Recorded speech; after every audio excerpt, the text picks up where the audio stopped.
Suatu ketika, ada sebutir telur burung elang yang jatuh ke kandang ayam. Persis tempat jatuhnya adalah di sarang tempat induk ayam sedang mengerami beberapa butir telur ayam baru.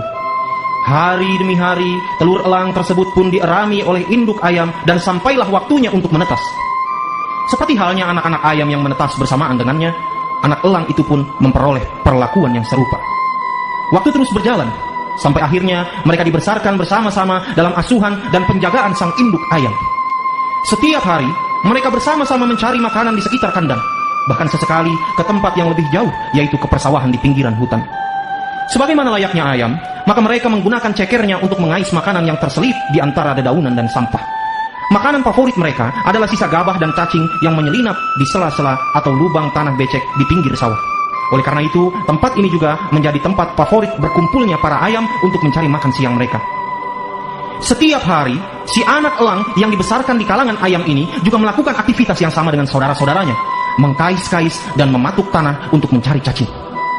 Suatu ketika sedang melakukan aktivitas rutin mencari makan, tiba-tiba terbanglah di atas mereka seekor burung besar yang terlihat begitu gagah. Burung besar ini meliuk-liuk dengan gagah perkasa. Sesekali burung ini mengepakkan sayapnya yang lebar dan singgah di atas pohon jati di pinggiran hutan. Kemudian, ia terbang lagi memutari sawah dan melakukan beberapa manuver indah ke atas awan. Oh, gagah sekali burung itu, pikir sang anak elang tadi. Kemudian ia bertanya kepada induknya yang merupakan seekor ayam. Ibu, hewan apakah itu? Sang induk ayam kemudian menjawab, oh, nak, itu sang elang, salah satu hewan paling hebat di udara. Anak elang kemudian menambahkan, gagah sekali ya bu. Tentu saja, itu salah satu burung yang paling gagah di muka bumi ini. Sang induk menimpali. Sejenak, anak elang terdiam sambil memandangi manuver-manuver indah burung gagah tersebut di atas sana. Kemudian ia pun berkata, ibu, bisakah aku seperti dia, terbang gagah dan meliuk-liuk seperti itu? Sang induk ayam dengan senyum mencibir menjawab, alah, kamu ini banyak tanya. Hewan seperti kita ini tidak akan bisa terbang tinggi seperti dia. Kodrat kita ya seperti ini, menggunakan ceker kita untuk mengais cacing di tanah. Anak elang kemudian menambahkan, tapi kan bu, kita juga punya sayap. Dengan nada yang amat marah, sang induk ayam kembali menjawab, kamu itu dari dulu ya kita ini seperti ini, tidak akan pernah bisa terbang seperti burung elang itu. Kehidupan kita ya seperti ini, tidak akan pernah bisa berubah.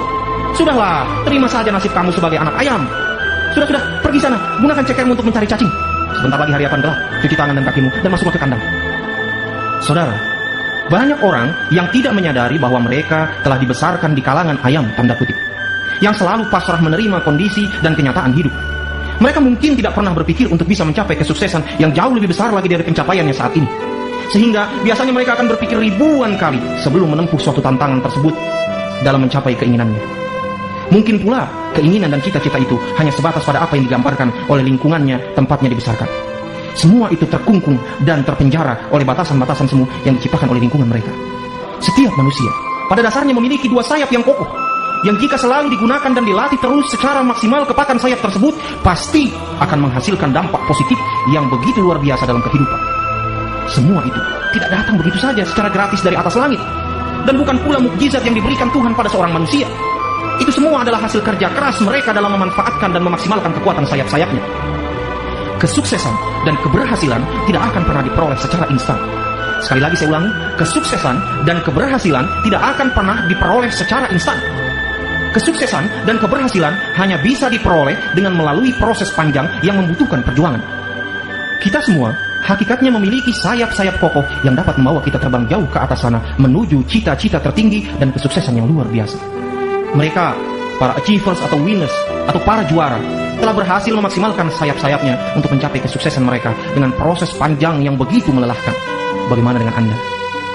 Saudara, nyatanya, banyak dari kita yang berstatus born to win but conditioned to lose, dilahirkan untuk menjadi seorang juara, tapi terkondisikan untuk menjadi pecundang atau orang-orang yang kalah.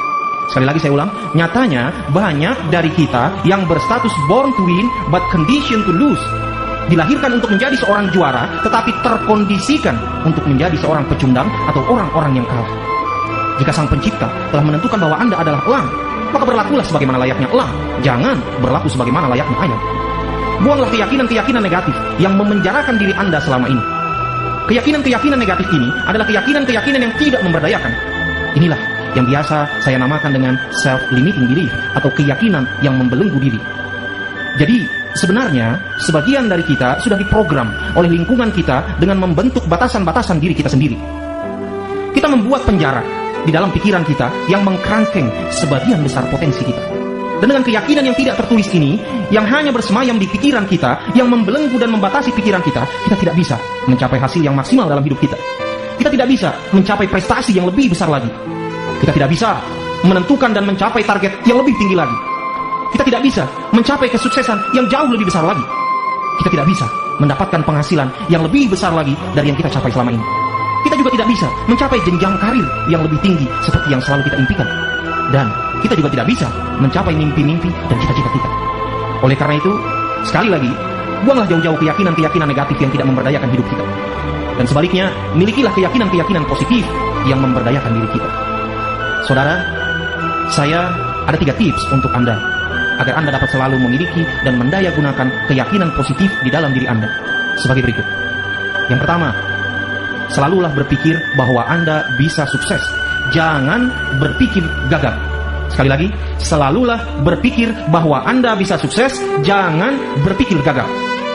Di rumah, di kantor, di kampus, dan dimanapun Anda berada, gantilah berpikir gagal dengan berpikir sukses. Sewaktu menghadapi situasi yang sulit misalnya, maka berpikirlah, saya akan menang. Dan jangan berpikir, saya akan kalah. Ketika Anda bersaing dengan orang lain, maka berpikirlah, saya sama dengan yang terbaik. Dan jangan berpikir, saya nggak masuk hitungan nih. Jika ada peluang muncul di depan mata, maka berpikirlah, saya mampu melakukannya. Dan jangan pernah berpikir, saya nggak mampu kelihatannya. Biarkan pikiran utama, saya akan berhasil, mendominasi proses berpikir Anda. Ketika Anda selalu berpikir sukses, maka Anda sedang mengkondisikan pikiran Anda untuk rencana yang menghasilkan kesuksesan. Sebaliknya, ketika Anda selalu berpikir tentang kegagalan, maka Anda sedang mengkondisikan pikiran Anda untuk mencari berbagai macam alasan bahwa Anda patut gagal. Dan akhirnya, Anda pun benar-benar akan gagal. Sekali lagi, selalulah berpikir bahwa Anda bisa sukses. Jangan berpikir gagal. Yang kedua, ingatkan diri Anda secara teratur bahwa Anda sebenarnya lebih baik daripada yang Anda kira selama ini. Sekali lagi saya ulang, ingatkan diri Anda secara teratur bahwa Anda sebenarnya lebih baik daripada yang Anda kira selama ini. Orang-orang yang sukses bukanlah orang-orang yang super. Sukses tidak mensyaratkan seseorang memiliki otak yang super cerdas. Sukses juga tidak didasarkan pada nasib. Sukses juga tidak berhubungan dengan hal-hal yang berbau mistis. Saya selalu jumpai bahwa orang-orang yang sukses adalah mereka yang selalu mengembangkan keyakinan pada dirinya dan apa yang mereka kerjakan. Jangan pernah meragukan kemampuan Anda, dan jangan pernah tunjukkan kepada orang lain bahwa Anda bukan orang kelas 1. Sekali lagi, Anda lebih baik dari yang Anda kira selama ini. Yang ketiga, milikilah selalu keyakinan yang besar. Saya ulangi sekali lagi, milikilah selalu keyakinan yang besar. Besar kecilnya kesuksesan Anda akan sangat tergantung pada besar kecilnya keyakinan yang Anda miliki. Pikirkanlah target-target yang kecil, maka Anda akan mendapatkan kesuksesan-kesuksesan yang kecil. Pikirkanlah target-target yang besar, maka Anda akan mendapatkan kesuksesan yang besar pula. Sekali lagi, milikilah selalu keyakinan-keyakinan yang besar.